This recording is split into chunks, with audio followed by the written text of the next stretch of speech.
Aboru, aboiê, bom dia, boa tarde, boa noite a todos vocês. Agora vamos falar hoje sobre um tema que eu gosto bastante, que se chama Ebó, entre o céu e a terra. Esse é o tema do vídeo de hoje, eu espero que vocês também curtam. Vamos lá. Só para fazer uma introdução conceitual, dentro da tradição iorubá, Ebó é filho de Orumilá. Dentro dos rituais de Ifá, ao longo dos anos, eu fui presenteada com diversos caminhos, onde me foram apresentados diversos tipos de ebó, seja ele para cura, seja ele para buscar amor, para buscar caminhos abertos, para buscar transformação na vida da pessoa.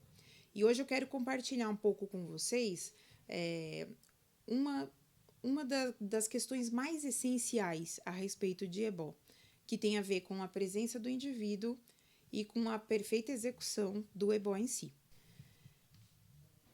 Quando nós falamos que ebó é filho de Orumilá, a gente diz isso porque o ebó foi criado na Terra, a possibilidade de fazer sacrifícios na Terra foi criada para que os seres humanos pudessem recorrer a essa possibilidade para ajudá-los a resolver problemas. Tanto os problemas que a gente vê, como os problemas que a gente não vê. É aí que mora, na minha opinião, a parte mais vantajosa. As pessoas recorrem ao ebó não é somente para afastar obstáculos ou resolver os problemas do ponto de vista prático, mas a gente também pode recorrer a ebó para alívio de sofrimento. E esses ebós de alívio de sofrimento, os sacrifícios que a gente faz com essa intenção, eles são absolutamente muito eficientes. Porque às vezes parece que o ebó não funciona, né? Muitas vezes, gente, no primeiro ebó que se faz, a gente pode sentir ou perceber ou achar que nada aconteceu. Isso porque o ebó ele age em vários lugares que os nossos olhos não alcançam, né? Então ele pode estar afastando um perigo que você não está vendo, e aí ele pode estar quebrando algum laço oculto, às vezes espiritual, que você não enxerga. Ele pode estar atuando numa obsessão, num ataque espiritual que você não vê. E essas energias invisíveis podem ser a causa raiz que bloqueia o nosso caminho. O problema é que, às vezes, ao invés de confiar, a gente se lamenta, a gente duvida. Muitas vezes a gente até se torna ingrato, né? E é aí que eu quero chamar a atenção de vocês, porque a postura ingrata ou a postura que recorre à impaciência ou até mesmo ao que a gente poderia chamar de uma blasfêmia ou qualquer tipo de infâmia a respeito de ebó, atrai muito ibi, muito azar para o nosso caminho, porque Exu não se agrada daquele que reclama, né, de quem tenta lhe ajudar ou do que tenta lhe ajudar, né? Então, é importante aqui a gente se lembre, principalmente nós que somos cultuadores da religião tradicional, a gente precisa se lembrar que Exu vigia o nosso comportamento. Então, sempre que eu falo para vocês, ebó é de comportamento, é importante que vocês se atentem para isso. Quando durante o ebó é dado algum recado, não faça tal coisa ou faça tal coisa, essa parte, essa recomendação, ela é parte do ebó. É como se fosse parte do procedimento. E se vocês não executarem a parte de vocês, ebó muitas vezes não atinge o que a gente espera realmente que ele atinja. O papel da paciência e da gratidão. Para que ebó funcione, não basta apenas a gente entregar material ou receber material, né? Ebó exige que a gente tenha fé, tenha paciência, né? Exige que a gente tenha gratidão. Paciência porque cada ebó tem um tempo para atingir seu objetivo, né? Algumas vezes a gente percebe que fazemos alguns ebós e rapidamente a pessoa obtém resultados, mas isso não é receita para todos, porque existem tempos para algumas coisas acontecerem. Muitas vezes a resolução dos nossos problemas dependem de terceiros, quartos, enfim, depende de um conjunto de fatores que precisam acontecer para que a gente chegue numa resolução.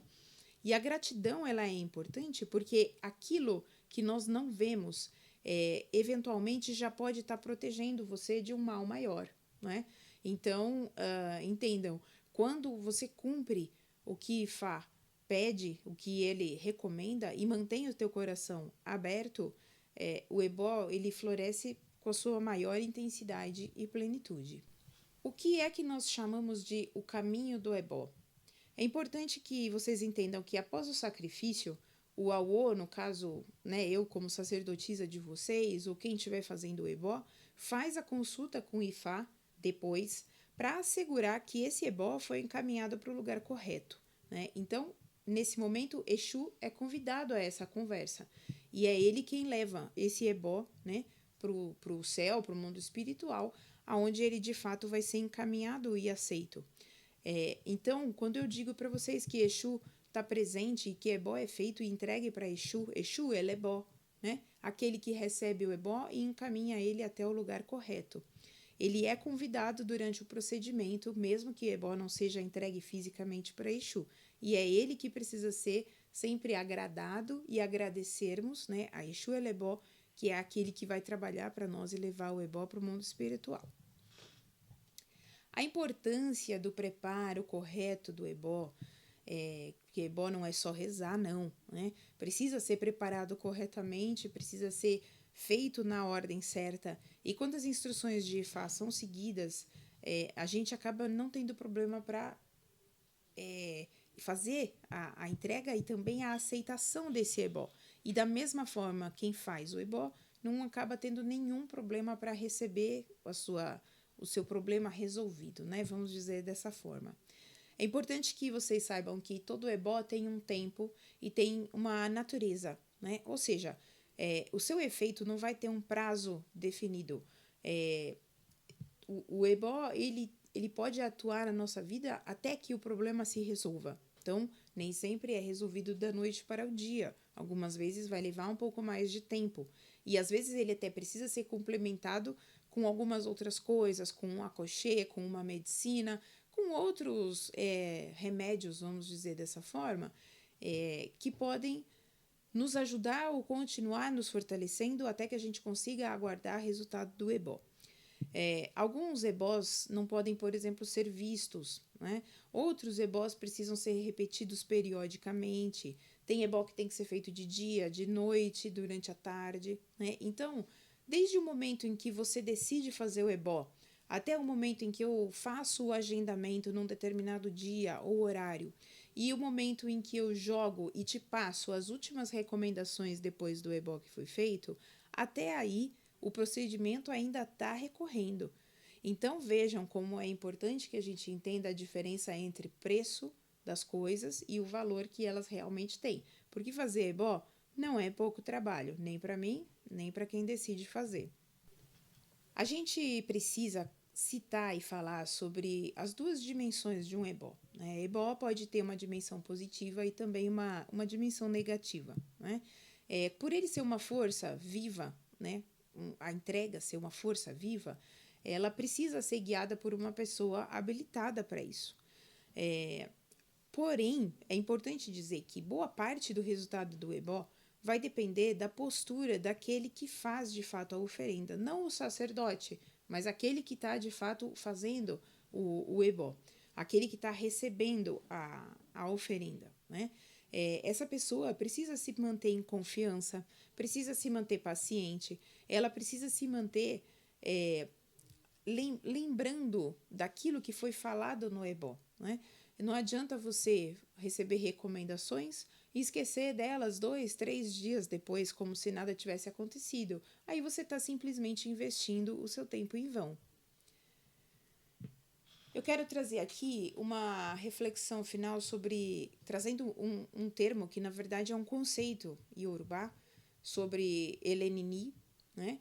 Elenini são os demônios internos, né? Aqueles que vivem dentro de nós e que nós temos uma grande dificuldade em controlá-los, né?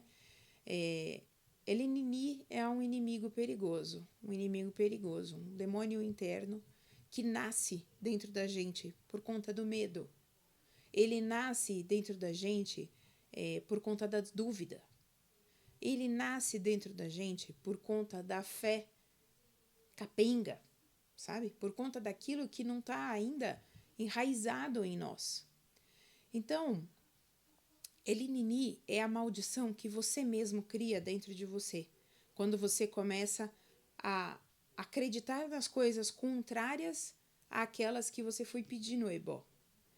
Fique atento, porque o ebó não é apenas uma prática externa. O ebó é uma prática dentro de você.